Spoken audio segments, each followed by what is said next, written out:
Seolach an scannán nó SpongeBob Squarepants as Gaeilge i mbliana agus sa Gailge i rithid ar a Seachtain.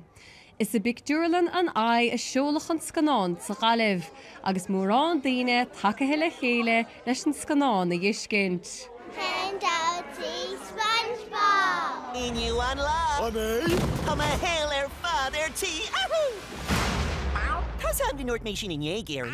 Agus arrow in ye. Is málam an chuig bhfuil sé a scoilge because níochann tú cín a scoilge. Bhí sé anmhain scannán Gaeilge aiceil sa picture le mór go Seachtain an Gaeilge tá an.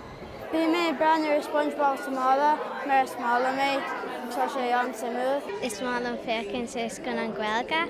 Bhfuil ceart go bheith níos smú scannán Gaeilge mar batha teangar í a labhairt. Is mála mé. Bhí sé go hintach leis le scannán Gaeilge. Bhí sé an an gramhar agus má. Mana bhfuil sé feici agus go agus fécinn sé. Began scannán SpongeBob Squarepants le fiscint as Gaeilge I Phictiúrlann áitiúla timpeall le tíide go dtí deire heachtain na Gaeilge an 16 láideag do bhí mórta. Róisíní chéalachaid Nuacht Cúla4 an Gailge.